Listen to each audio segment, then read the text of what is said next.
বলো কে তোমার আপন? তুমি ছিলে কোথায়, এসেছো কোথায়, যাবে কোথায়? মায়েদেরকে যদি বলা যায় মা তোমার বাপের বাড়ি কোন গ্রাম, নিশ্চয়ই তুমি বলবো ওই গ্রাম। তোমার শ্বশুর বাড়ি কোন গ্রাম, নিশ্চয়ই বলবে তার পরের গ্রাম। তাহলে বাপের বাড়ি ওই গ্রামে, শ্বশুর বাড়ি ওই গ্রামে, ওটা বাপের ঘর, ওটা শ্বশুর ঘর, তোমার ঘর কোন? ওটা বাপের ঘর, ওটা হলো বাপ যেখানে বিয়ে দিয়েছে, ওটা হলো শ্বশুর ঘর, মানে স্বামীর ঘর। শ্বশুর বাড়িতে স্বামীর ঘর। তাহলে আমি কে, আমার ঘর কোন? আমি তো পরের ঘরনি, পরের ঘরে এসেছি। বাপের বাড়ি ছিলাম, বাপের ঘর। শ্বশুর বাড়িতে গিয়েছি, শ্বশুর বাড়ি আমার স্বামীর ঘর। কিন্তু আমি মাঝখানে পড়ে রয়েছি, আমার ঘর কই? যে বাপের বাড়ি আপন করেছিলাম এতগুলো বছর আমার করে, সেই ঘর আজ হয়েছে আমার পর। স্বামীর ঘরে গেলাম, স্বামীর ঘরে গিয়ে সবই ভাবলাম আপন আমার আমার। যেদিন স্বামীর ঘর থেকে ভগবান তুলে নেবে, সেই ঘর, সেই স্বামী, সেই বাড়ি সবাই হয়ে যাবে আমার কাছে পর। তুমি ওদের নাও, ওরাও তোমার নয়। এ দুনিয়ায় কেউ কারুর জন্য নয়। এসেছো একা, যাবে একা, সঙ্গে কেহ যাবে না। মনে রাখবেন, 5 তলা বিল্ডিং করে যদি 5 তলা বিল্ডিং এর উপরে বসে থাকা যায়, আর ওই 5 তলা বিল্ডিং এর উপরে যদি 1 লক্ষ টাকা দামের টিভি কিনে টিভি দেখা যায়, ভালো ছবি দেখছেন, দেখতে দেখতে যদি কারেন্ট চলে যায়, ওই 1 লক্ষ টাকা দামের টিভি কিন্তু ওই উপরে বাক্সের মতো থাকবে।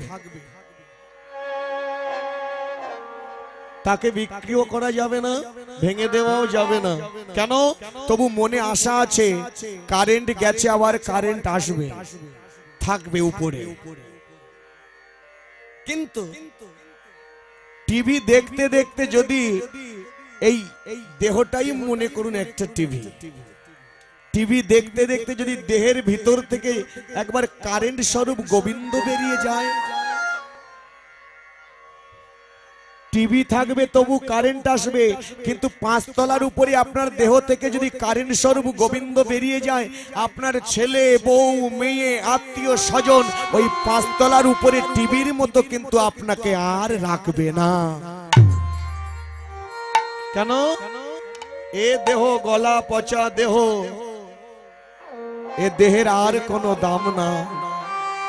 5 তলা থেকে নামাবে 4 তলায়, 4 তলা থেকে নামাবে 3 তলায়, 3 তলা থেকে নামাবে 2 তলায়, 2 তলা থেকে নামাবে 1 তলায়। এবার আপনি কোন তলায় যাবেন? আপনার 5 তলা বিল্ডিং শেষ, আর আপনার কোনো তলা নেই, একটাই তলা আছে। মানুষ মারা গেলে 2টো ধূপকাঠি ধরিয়ে দেয় মাথার ধারে, আর ওই তুলসীরে যাকে মাথায় তোলা হয়, সেই তুলসী দেবীকে, তুলসী বৃক্ষটাকে মাথার দ্বারে দেওয়া হয়। এবার 4 জন যখন খাটিয়ার সঙ্গে বেঁধে ওই মৃত দেহকে শ্মশানে নিয়ে যায়, দেহটা যদি খাটিয়ার সঙ্গে দড়ি দিয়ে বাঁধা হয়, বাঁধে না বাবা, মাথাটা বাঁধা হয় না, মাথাটা খোলা থাকে। 4 জন কাঁধে করে নিয়ে যায়, বলে বলো হরি, বলো হরি, বলো হরি।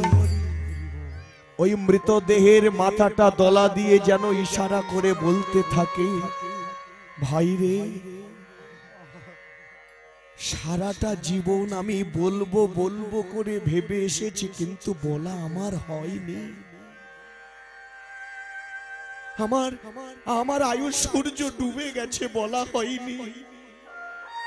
তাই তোরা বলছিস বল, অপরকে বলার সুযোগ করে দে। আমার আয়ু সূর্য ডুবে গেছে, কিন্তু মনে রাখিস ভাই, মানুষ মারা গেলে দামি পোশাকটাও চিতায় তুলে দিয়ে খুলে নেবে। শরীরে যদি 5 লক্ষ টাকার সোনাও থাকে সেটাও খুলে নেবে।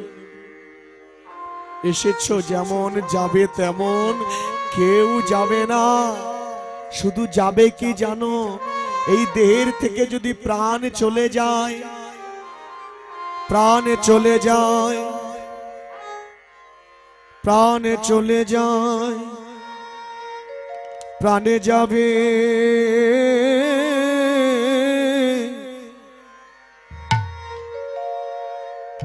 হরে কৃষ্ণ নাম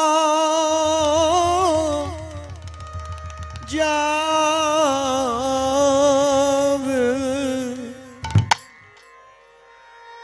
তোমার সঙ্গে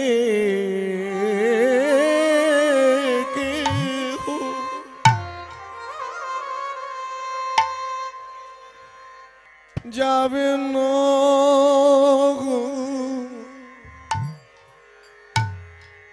দেহের প্রাণে যাবে।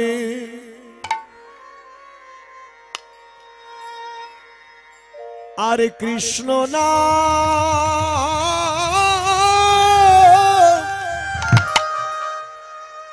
মধুর নাম যাবে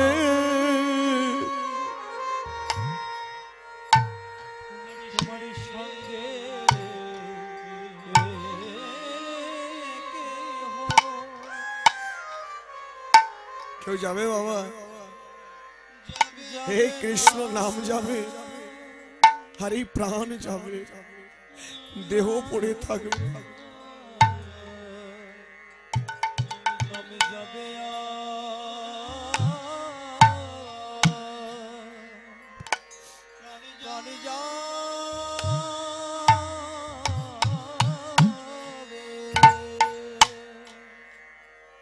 যতক্ষণ দেহে প্রাণে আছে তুমি গাইবে মধুর, গাইবে মধুর কৃষ্ণ নাম। প্রাণে চলে গেলে আরে বলা হবে না, প্রাণে যাবে কৃষ্ণ নাম যাবে। নিতাই গৌর হরি বল, হরি বল।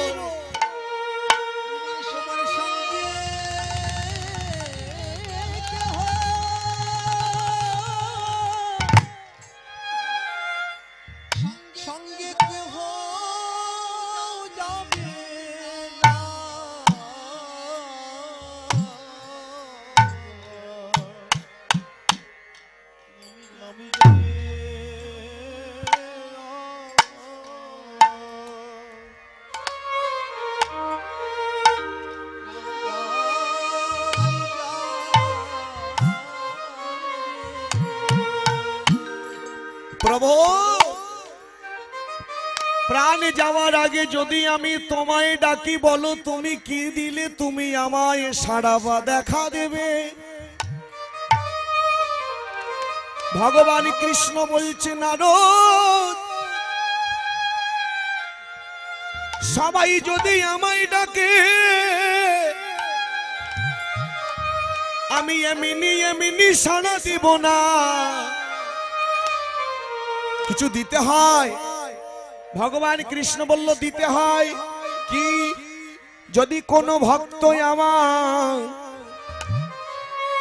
এই যে মন্দির আছে বাবা, ঠাকুরের মন্দির, এই মন্দিরে কেউ যদি গিয়ে 10 কেজি ছানা ভোগ দিয়ে দেয়, ছানা বোঝেন, ছানার সন্দেশ, কেউ যদি 5টা আপেল দেয়, কেউ যদি 5টা লেবু দেয়, কেউ যদি আধা কেজি বাতাসা দেয়, দিয়ে মন্দিরে দরজা বন্ধ করে চলে আসে, আসার পূর্বে যদি বলে ভগবান এতগুলো প্রসাদ সব তোমার জন্য এনেছি তুমি খেয়ে নিও, 30 মিনিট পরে দরজা বন্ধ করে 30 মিনিট পরে দরজা খুলে গিয়ে দেখা যাচ্ছে 5টা লেবু দেওয়া হয়েছিল, 1টা লেবু কম পড়ে গেছে, খেলো কে? ভগবান খাবে? ভগবান, ভগবান খায়?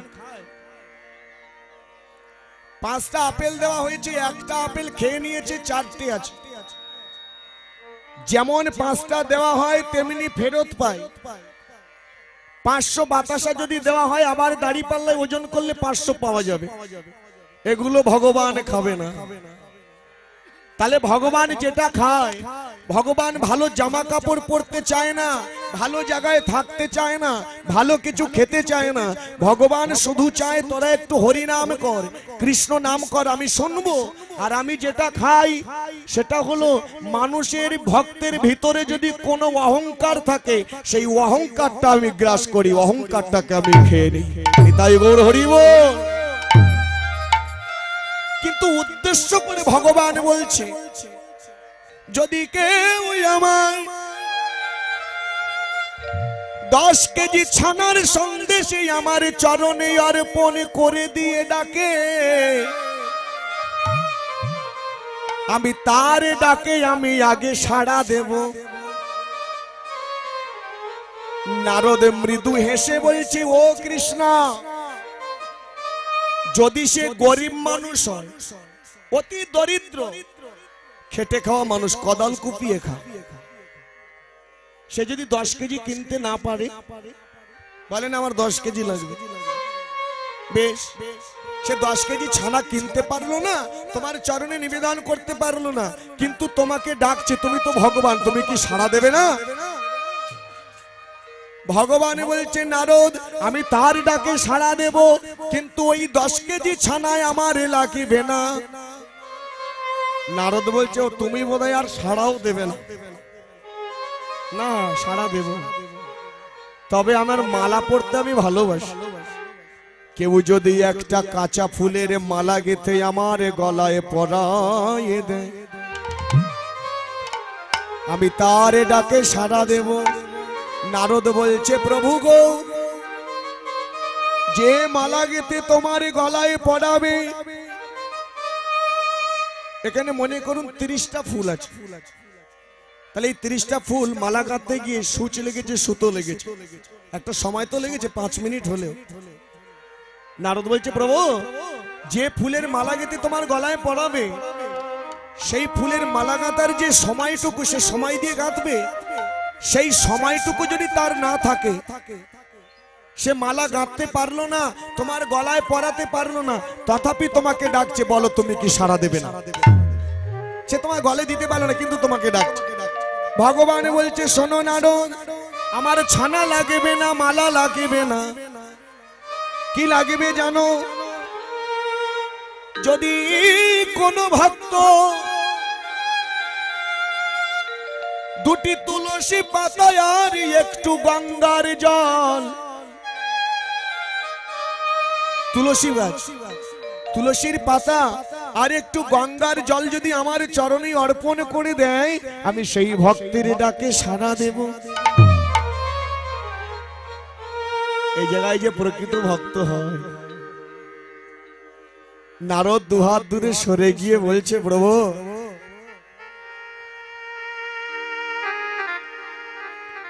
ছানা লাগবে না, মালা লাগবে না, তোমায় যদি তুলসী পাতা গঙ্গার জল দেয়, তুমি সাড়া দেবে। কি কথা! যে তোমাকে তুলসী পাতা দেবে, গঙ্গার জল দেবে, সেই ভক্ত যদি কোন একটা মরুভূমিতে গিয়ে বিপদে পড়ে, সেখানে ছানা নেই, ফল নেই, মিষ্টি নেই, কাঁচা ফুলের মালা নেই, তুলসী পাতা নেই, গঙ্গার জল নেই, শুধু মরুভূমি আর মরুভূমি, কিন্তু তোমার সেই ভক্ত সেই মরুভূমিতে গিয়ে যদি ডাকে, তুমি কি করবে? ভগবান বলছে, কিছু লাগবে না, শেষের বেলায় তার আমি 2টো হাত দিয়েছি, এই হাত 2টো যদি উপরে তুলে দেয়, এ বহিরি জগতের গঙ্গা জল লাগে না। তার দেহে আমি দুটো নয়ন দিয়েছি, একটা গঙ্গা একটা যমুনা। যদি হাতে উপরে তুলে দিয়ে দুটো নয়নের এই অশ্রু বর্ষণ করে কেঁদে কেঁদে আমায় ডাকে, হে গোবিন্দ, এই মরুভূমিতে বড় বিপদে পড়েছি, আমি কি দিয়ে তোমায় পুজো দেব? আমার কাছে ছানা নেই, ফুলের মালা নেই, তুলসী পাতা গঙ্গার জল নেই, কিন্তু প্রভু গো, তুমি আমার দুটো নয়ন দিয়েছো,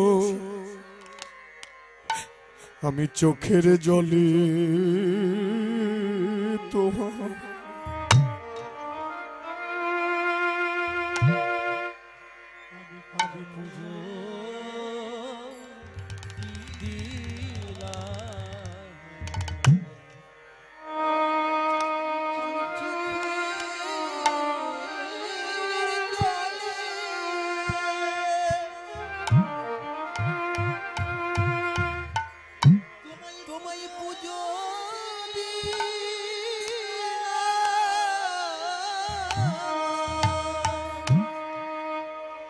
আমি নয়ন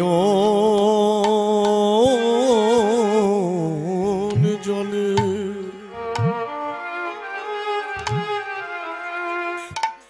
তোমায় আমি পুজো দিলাম, আমারে দেবারে মতো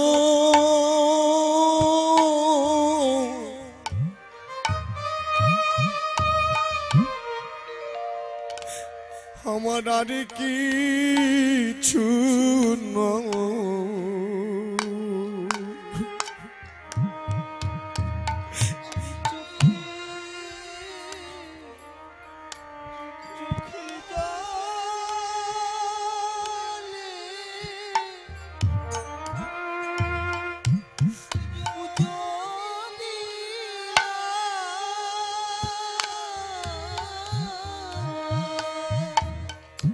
আমি কি দিয়ে তোমায়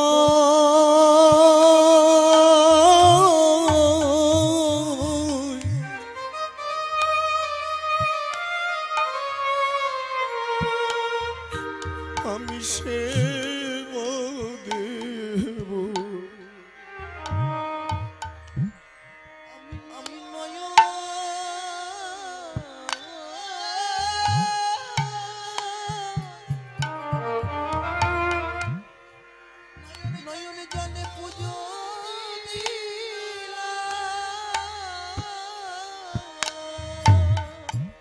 আমি মরুভূমিতে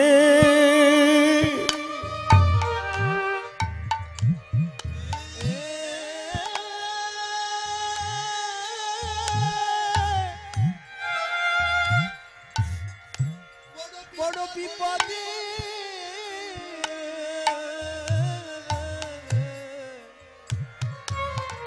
আমি বিপদে পড়েছি, আমি কৃষ্ণ সেবা কিবা জানি, আমি বড় ভূমিতে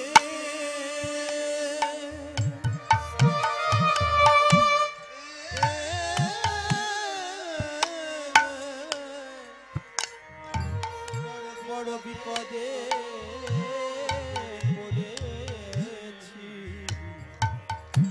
আমি কৃষ্ণ সেবা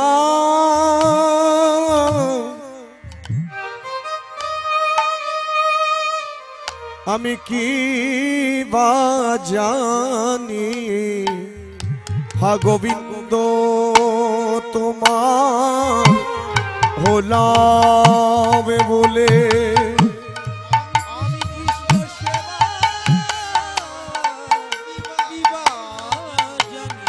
আমি নয়ন জলে পুজো দিলাম,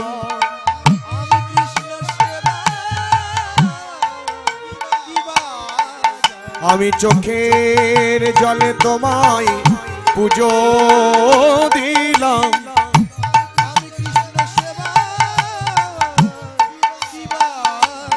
আমি মরুভূমিতে বিপদে পড়েছি,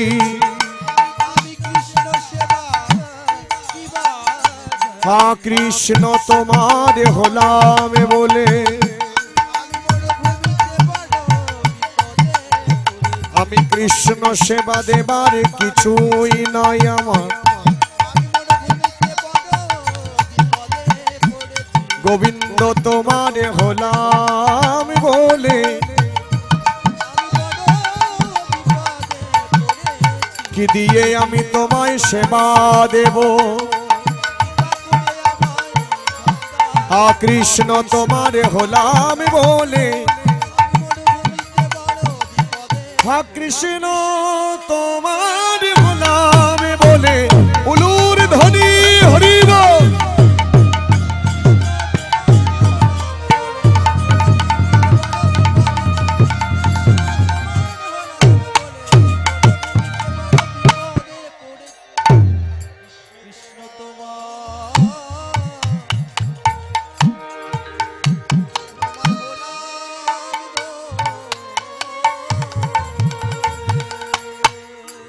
সেই গৌর আজকে,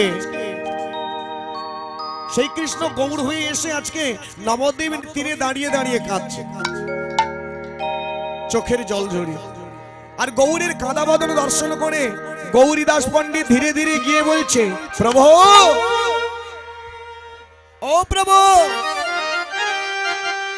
কি হয়েছে তোমার, কাঁদছো কেন বলো। গৌরাঙ্গ মহাপ্রভু গৌরীদাসকে কাছে ডেকে বলছে, কলিযুগে গৌরীদাস পণ্ডিত যে, সে কিন্তু অন্য কেউ নয়, যিনি দাপর যুগে সুবল সখা ছিল, সে কলিযুগে গৌরীদাস পণ্ডিত।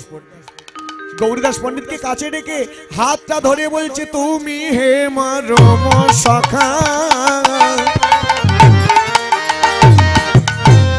পরম সহিত,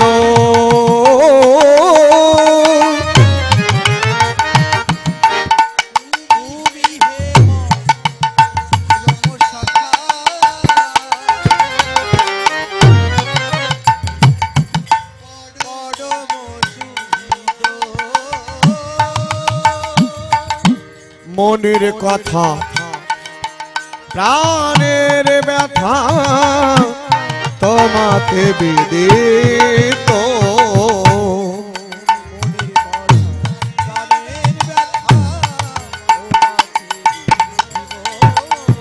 সকলি জানো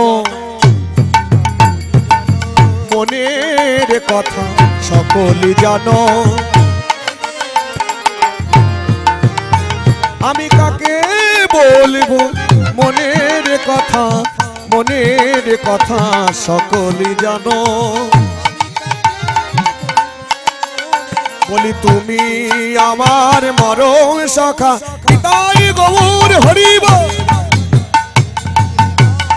আমি কাকে বলবো মনের কথা, তুমি আমার মরম সখা,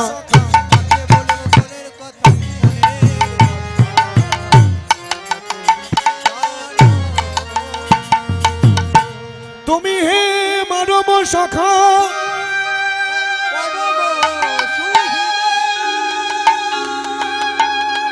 মনের কথা প্রাণের ব্যথা,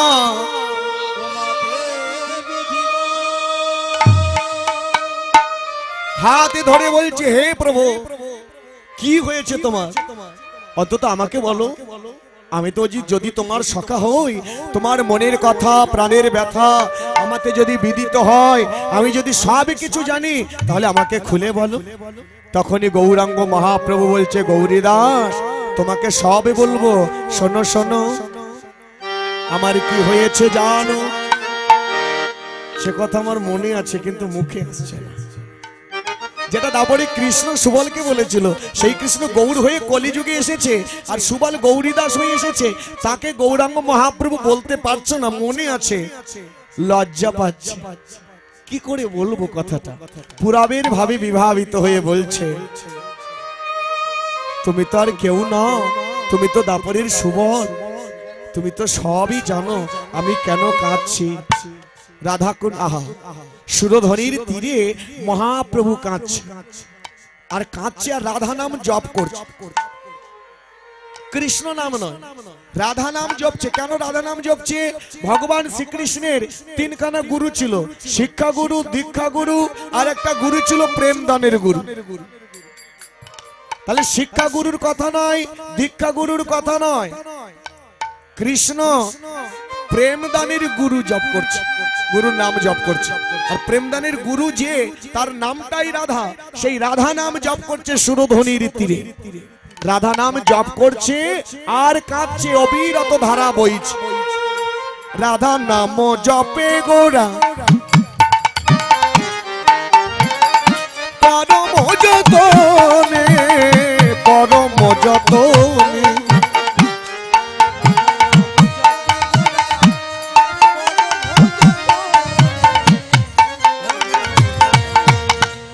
সুরধনির ধারা বহে ও দুটি নয়নে নয়নে।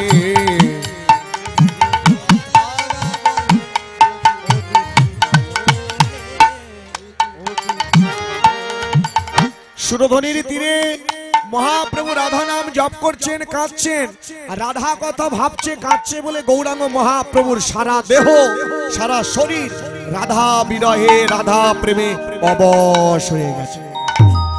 রাধা ভাবে বিভোর হয়ে গৌরীদাসকে বোঝাতে গিয়ে বোঝাতে পারছে না, বলতে গিয়ে বলতে পারছে না মনের কথা। মহাপ্রভু বারবার বলছে, তুমি তো সব জানো আমি কেন কাঁদছি, আজ আমার কি হয়েছে।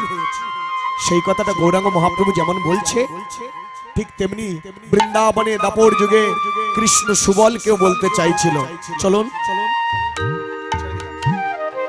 চলুন আমরা সবাই মিলে যে লীলাটি আস্বাদন করব, সুবল মিলন।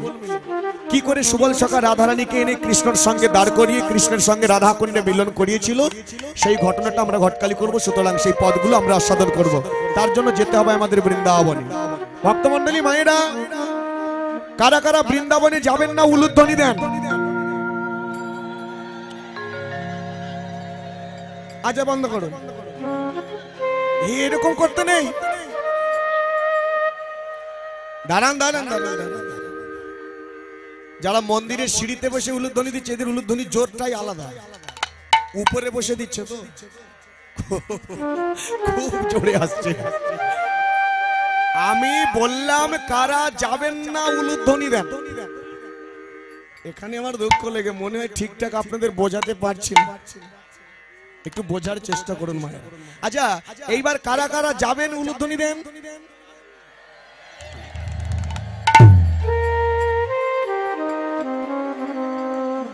बोलिए वृंदावन धाम की। हाथ ऊपर तुले बोलते হবে, राधा रानी की, श्याम सुंदर की, भक्त मंडली की। अच्छा नामिয়ে নেন। আগের থেকে অনেক ঠান্ডা কমে গেছে, শীত অনেকটাই কমে গেছে। তারপরে দিনের বেলায় কীর্তন চলছে, দিনের বেলায় কীর্তন গাইছি, আস্বাদন করছি। সূর্যের তাপটাও বেশ ভালোই জোর আলো আছে, ভালো তেজ দিয়েছে আজকের। আমাদের ঘাম ঝরছে ঝরুক, কোনো সমস্যা নেই, কারণ আমরা বিদেশ থেকে এসেছি, বিদেশি নাগরিক আপনাদের কাছে। পরের ছেলে পরমানন্দ, যত আমি গোল্লায় যাব তত আপনাদের আনন্দ, সে আমি জানি। আপনাদের যেন কষ্ট না হয়, আপনাদের যেন ঘাম না ঝরে, তার জন্য বৃন্দাবনে যাব বটে, কিন্তু কি করে গান গাইতে গাইতে একটু হাতে তালি দিয়ে না এগুলো বন্ধ করে দিয়ে। আপনারা বলছেন, মায়েরা কি বলছেন, হাতে তালি দিয়ে? যদি হাত থাকে তালি দেবেন, যদি না থাকে দেওয়ার দরকার নাই। রাধা রানী কি, শ্যাম সুন্দর কি। সাউন্ডের আওয়াজ একটু বাড়বে কি?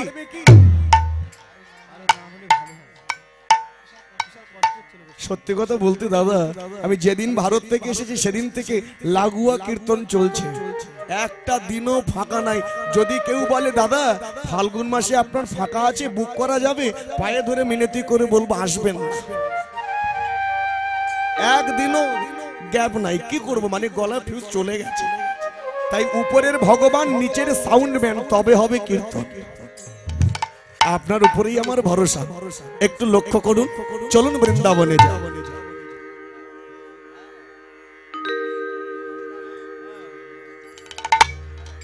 গোপতে গো রাঙ্গ লীলা, ছোট করে বলবো, এইবারে লীলা ও প্রকাশ সামনেই হচ্ছে। দেখবেন জপের মালা নিয়ে দুদিন নবদ্বীপ থেকে ফিরে এসে বাজারে গিয়ে এই জপের মালার ভিতরে হাত দিয়ে জপ করছে। সবজি বাজারে গিয়ে বলছে ভাই তোর আলু কত দাম? আলু ব্যাপারী বলছে 60 টাকা। 20 টাকা কম কর না রে, এত দাম করছে, এত দাম বাড়ছে, 20 টাকা কম করে। এদিকে জব করছে, 20 টাকা কম কর, মানে ত্যাগ নাই, 20 টাকা তবু কম করতে বলছে। উপরে ভগবান বসে বলছে তুই জব করবি না আলুর দাম কমাবি, তুই জব করবি না আলুর দাম কমাবি, আগে তুই ঠিক করে নে কি করবি। আরে তুই তো 500 টাকা খরচ করলে বাইরে সাধু সাজা যাবে, বাইরে সাজা যাবে, কিন্তু ভিতরে সাধু সাজা যাবে না। তাই বাইরে তুমি ভক্ত, ভিতরে কঠিন শক্ত। এই জায়গাটায় আগে কমল করো, নরম করো। তুমি সাধু সেজো না, সাধু সেজো না। এ দুনিয়ায় কে সাধু? সে সাধু যে বাইরের সাজ সাজে না ভাই, যে ভিতর দিয়ে সাজাইছে শুধু কৃষ্ণ কৃষ্ণ বলে বেড়াইছে, যে অন্তরে কৃষ্ণ বলিতেছে, যে অন্তরে কৃষ্ণ বলিতেছে, নিতাই গৌর হরি, অন্তরে কৃষ্ণ বলিতেছে, অন্তরে কৃষ্ণ বলিতেছে সাধু।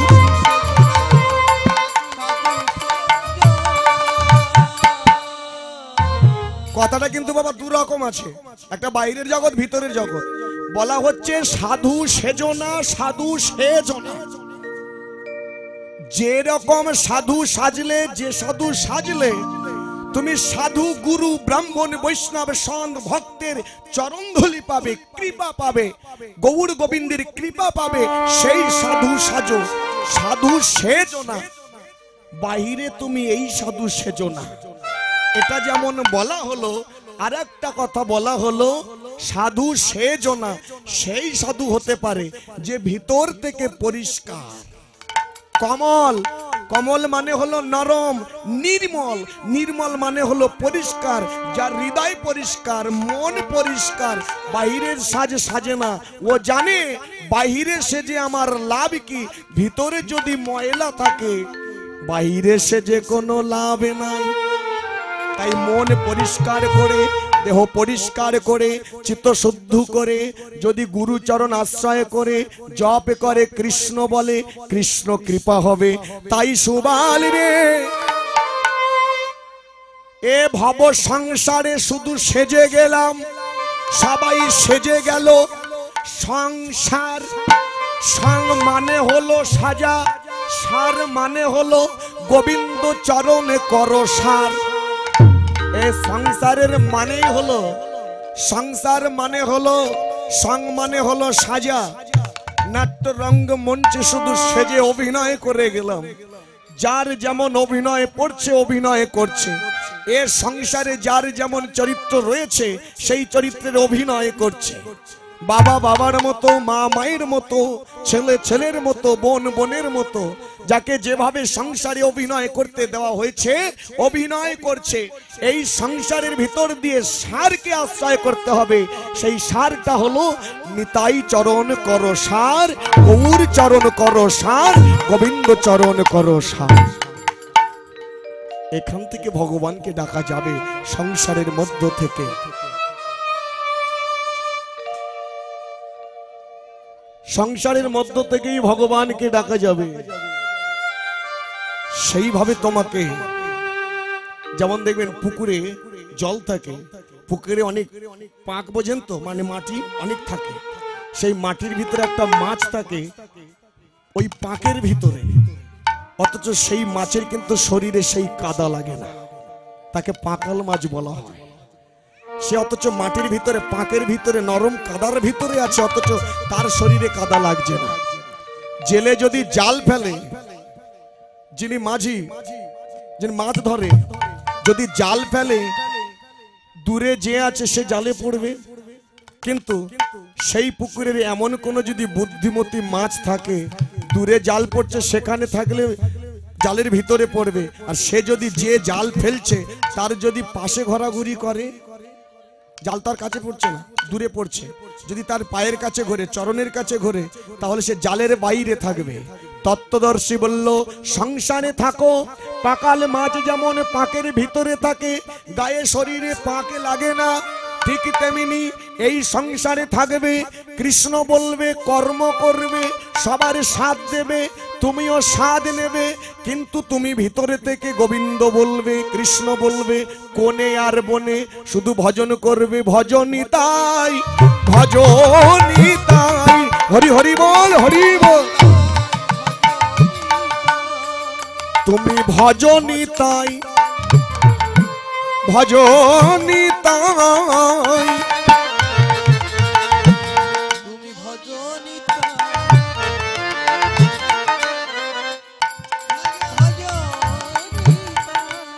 তুমি জপনিতাই। এই জপ সেই যাবে নয়, জপনিতাই। নিতাইকে জপতে বলছে, তুমি জপ, নিতাই জপ। আবার বলা হচ্ছে তুমি জপে করো নিতাই, তাই তো তুমি গৌর চরণ পাওনি ভাই।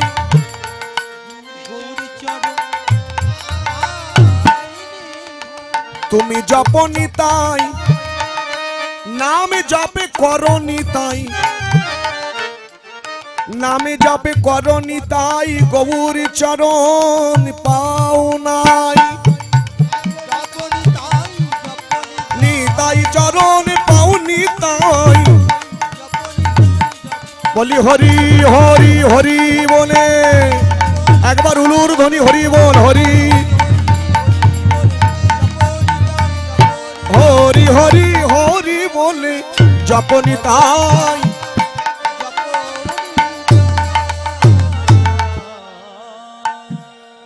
হ্যাঁ রে সখা, তোরা যে আমায় রাজা সাজাবি, এত পুষ্প এত ফুল তোরা কোথায় পাবি? যে এই কথা বলেছে 12 জন ছেলে ছিল তো বাবা, 12টা ছেলে বলছে, এ কানাই কানাই, তোকে আমরা রাজা সাজাবো, তাতে যত পুষ্প লাগুক না কেন, এই 12 জন ছেলে আছে, দুজন দুজন করে ভাগ করে দেবে, দুজন ওই দিকে যাবে, দুজন ওই দিকে যাবে, আর দুজন সেই দিকে যাবে, ফুল তুলে আনবে, তুই চিন্তা করিস না। এই কথা বলে সুবল সখাদের ভাগ করে দিয়েছে দুজন দুজন করে। যেই ওরা চলে গেছে অমনি কৃষ্ণ বলছে, এই সুবল, সুবল, 12 জন ছেলে তো পুষ্প তুলতে গেল, তাহলে আমরা দেরি করছি কেন, চল তুই আর আমি পুষ্প তুলে আনি। সুবল বলছে, সে কি? এ কৃষ্ণ ভাই কানাই, 12 জন ছেলে তো গেল, আবার তোকে যাওয়ার কি দরকার, তুই আর আমি থাকি, ওরা পুষ্প তুলে আনবে। কৃষ্ণ ভগবান বলছে, না, ওরা গেছে যাক, চল তুই আর আমি যাই, পুষ্প তুলে আনি। সুবল সখা বলল, তাহলে চল, তোর যখন ইচ্ছে আছে, ইচ্ছে প্রকাশ করেছিস, চল, তোর মনের স্বাদ মিটিয়ে দি।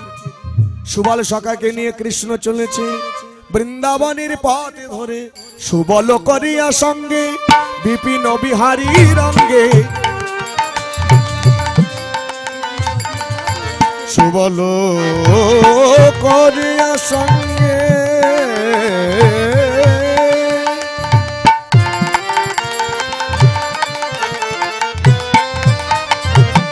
সুবল করিয়া সঙ্গে বিপিন বিহারী রঙ্গে,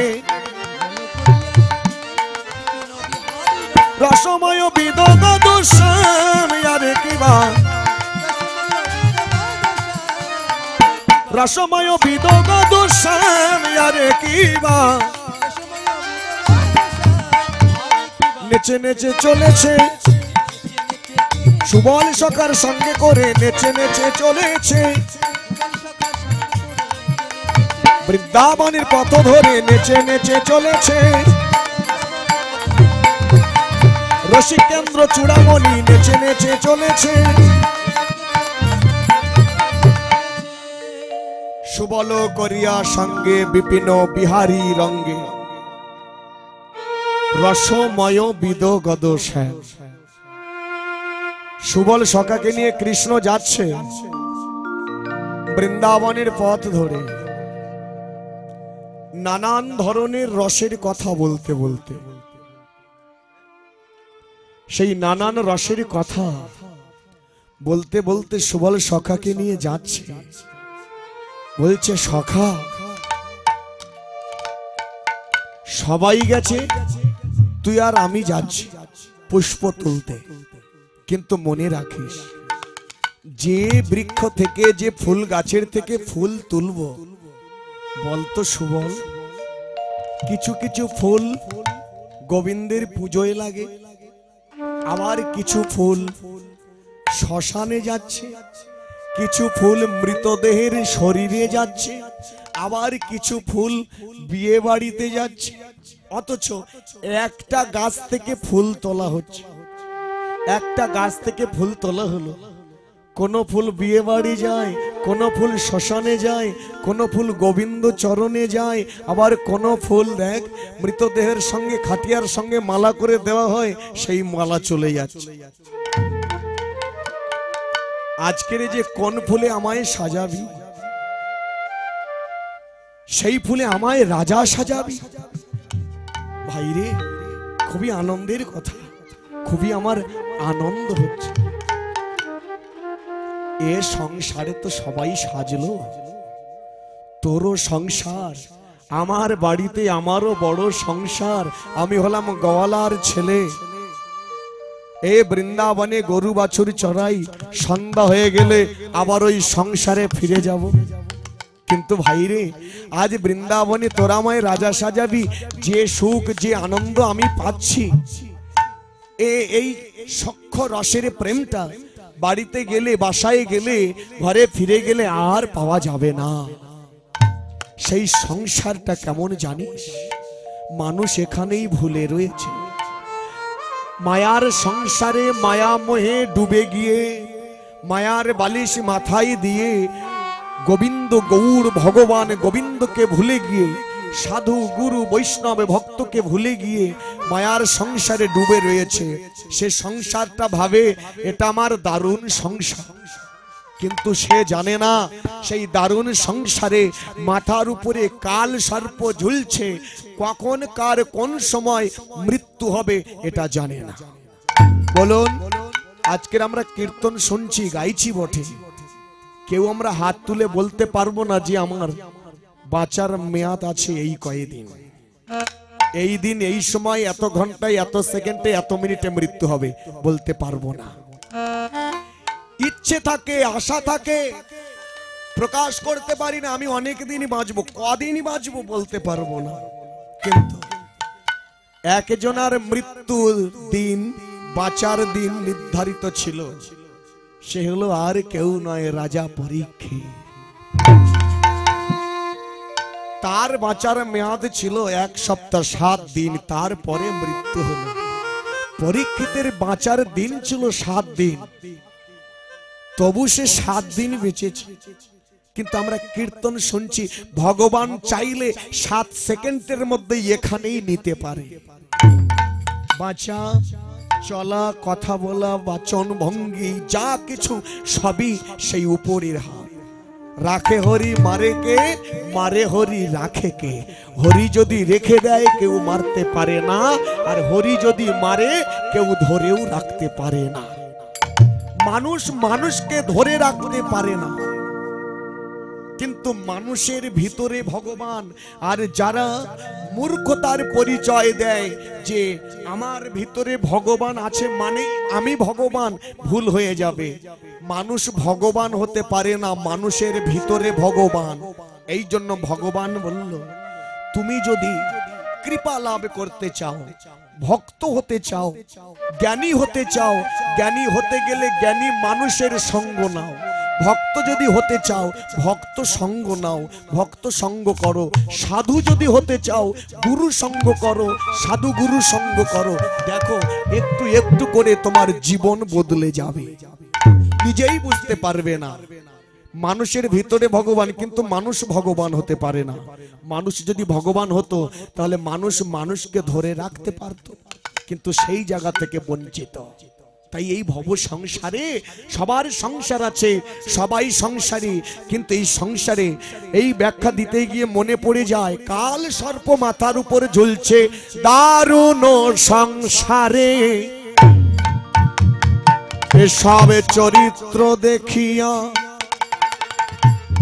চরিত্র তো ভাগে ভাগ করা হলো।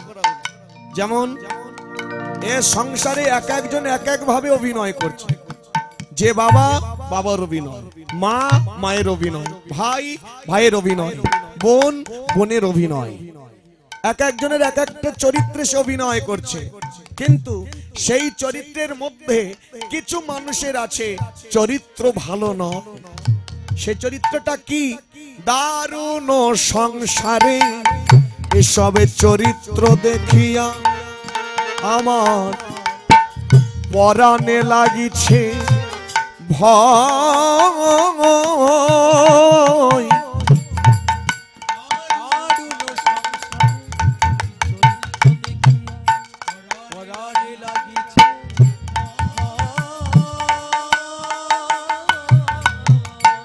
কালে সাপের মুখে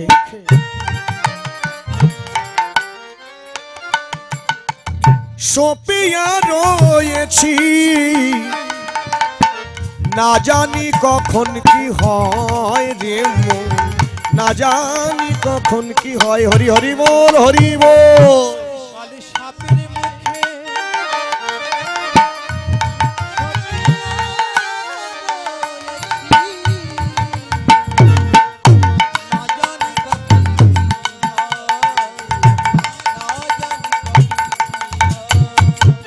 পরিণামে কি বা হবে, আমার পরিণামে কি বা হবে।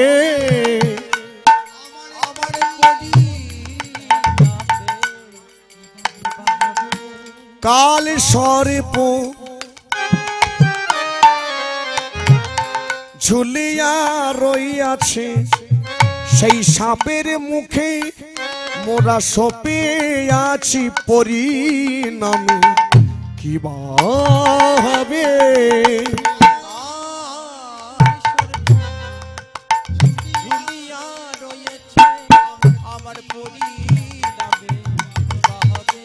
ভাই আর কত দূর, আর কত দূরে যাব?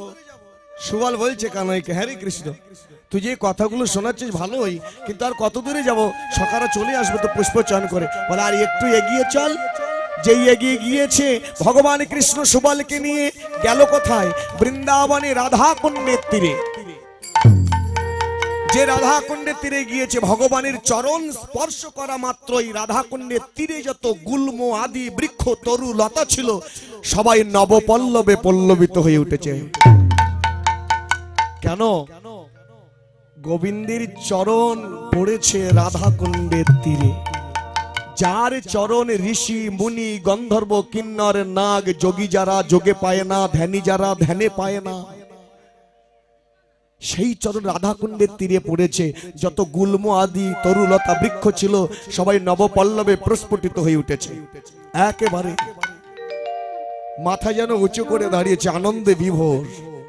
ভগবানের চরণে স্পর্শ হয়েছে, ভগবানের পদধূলি আজ আমরা পেয়েছি, আনন্দে আত্মহারা হয়ে উঠেছে। আর সেই কুসুমগুলি সেই বৃক্ষগুলি, সেই তরুলতাগুলো দর্শন করে ভগবান সুবালকে ডেকে বলছে, সুবাল রে একেবারে চেয়ে দেখ, দেখ ভাই রাধা কুণ্ডের তীরে চেয়ে দেখ কি অপরূপ সাজে সেজেছে রে।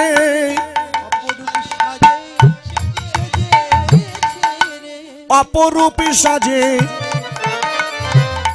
সেজেছে রে।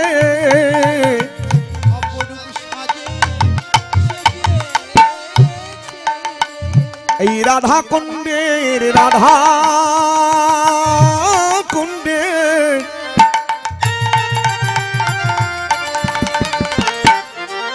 এই শরীর সভা অপরূপ সাজে সেজেছে রে।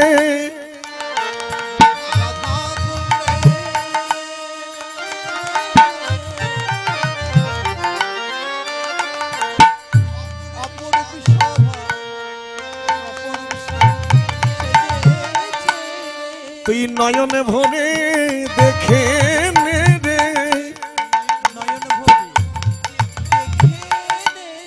নয়ন ভরে দু চোখ ভরে দেখে নে রে।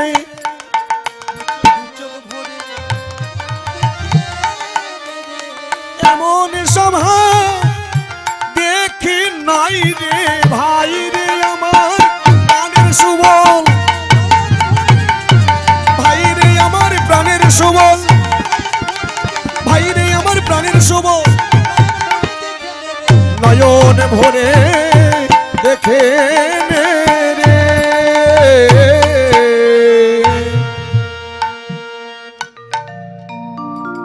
এত দেরি হলো কেন?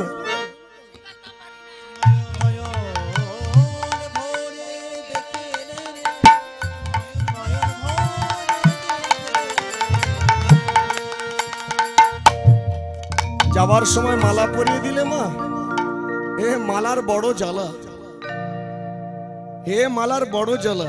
না আমার কোনো সমস্যা নেই, সমস্যা তো কৃষ্ণের। মালা গলায় দিয়ে জ্বালায় পড়ছে। সুবলকে বলছে, সুবল রে সুবল, দেখেছিস অপরূপ সভা? সুবল দেখছে, দেখতে দেখতে সকারা সবাই ছুটে চলে এসে, জানে সারা বৃন্দাবন খুঁজে কোথায় পাচ্ছি না, তোর এখানে কি করছিস? কৃষ্ণকে রাজা সাজাবে বলে পুষ্প চয়ন করে এনেছে। এইবারে সকারা রাজা সাজিয়ে দেবে, ফুলগুলো রেখে দিয়ে সকারা বলল, এখানে ফুল থাক, আমরা আসছি। ফুল তুলে খুব খিদে পেয়েছে, দেখি বনের সুপক্ষ ফল পাই কিনা। সকারা খেতে গেল, কৃষ্ণ আর সুবল বসে রইল। ঠিক এমন সময় রাধা রানীর প্রিয় সখী সখী বৃন্দাবতী চম্পক পুষ্পের মালাটা নিয়ে আসছে বৃন্দাবনের পথ ধরে। রাধা রানী বৃন্দাবতীকে বলছে, ওরে দুতি রে শোন শোন তোরে মানব সখী আমার, তোর সঙ্গে দুটো মনের কথা আমি কই। অসয় এদিকে আ, দুটো মনের কথা কই তোর সাথে। কি কথা? বৃন্দাবতীকে ডেকে বলছে, হ্যাঁ রে বৃন্দা, সকালবেলা আমার গোবিন্দকে দেখেনি, এই দেখ একটা চম্পক পুষ্পের মালা গেঁথেছি। বৃন্দাবতী বলছে, সে আমি জানি, তুই কাকে পরাবি? বলে কাকে? বলে তোর গোবিন্দকে পরাবি বলে তুই গেঁথেছিস। হ্যাঁ গোবিন্দকে পরাবো বলে গেঁথেছি, কিন্তু কে নিয়ে যাবে বলতো? আমার তো যাওয়ার উপায় নাই, কারণ আমি শাশুড়ি ননদিনীর ঘরে বাস করি, এই ঘর ভালো নয়, কৃষ্ণ বিদেশী, এই ঘরের বাইরে আমাকে যেতে দেয় না। দুতি বলল, চিন্তা করিস না, আমি যাব। রাধারানী বলল, তুই যাবি সত্যি? বলে হ্যাঁ। যেই বলেছে যা, তখন দুতি বলছে, ও রাধে, আমি যে যাব শুধু এমনি এমনি যাব, বিনিময়ে আমাকে কিছু দিবি না?